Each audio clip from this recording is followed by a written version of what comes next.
Life never goes how you thought.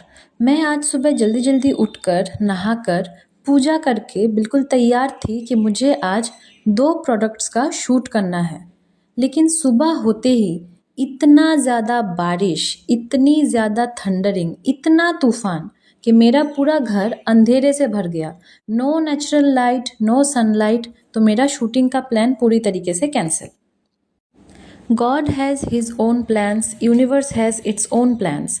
जिंदगी कभी ऐसे नहीं चलती जैसा हम चलाना चाहते हैं।